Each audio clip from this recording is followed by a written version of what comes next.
Hey folks, strap in and grab your snacks. Today we're diving into a story that proves you don't need the biggest, baddest war machine to make a hell of an impact. We're talking about Charles Bazooka Charlie Carpenter, a man who, if he were around today, would probably be your mild-mannered history teacher, but back in World War II, he was turning a tiny observation plane into every German tank's worst nightmare.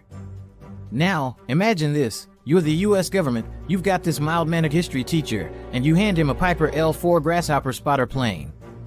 If you don't know what that is, picture a glorified fabric-covered lawnmower with wings. It's tiny. It's frail. It's supposed to spot the enemy, not fight them. But Charlie Carpenter? He looked at that little plane and said, "Nah, this isn't just for spotting. This is for wrecking."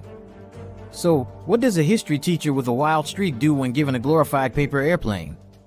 He straps 6 bazookas to its wings. That's right, 6 of those anti-tank rocket launchers bolted right there. He then christened this glorious contraption Rosie the Rocketer, and from that moment on, the Germans found out that even the smallest bird can rain down hellfire.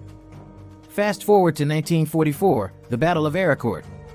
This was a full-blown tank fight, right? Everyone's expecting the big, metal beasts to go toe-to-toe.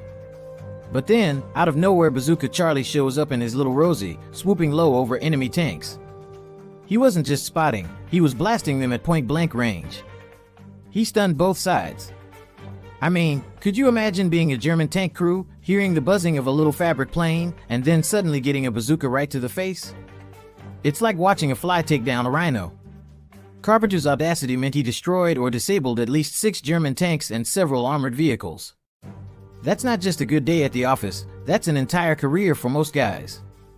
His reckless bravery wasn't just effective, it was demoralizing. German troops, already used to getting their asses hooped, started to flee at the mere sight of any low-flying cub. It messed with their heads because who expects a slow, fabric-covered plane to suddenly rain fire? His daring exploits even made news back home, plastered all over Stars and Stripes and the Associated Press. Charlie Carpenter's philosophy was simple: attack, attack, and then attack again. He literally turned a spotter plane into a precision strike weapon, a concept that would redefine air combat later on, but he was doing it with duct tape and bazookas on what's basically a flight training airplane.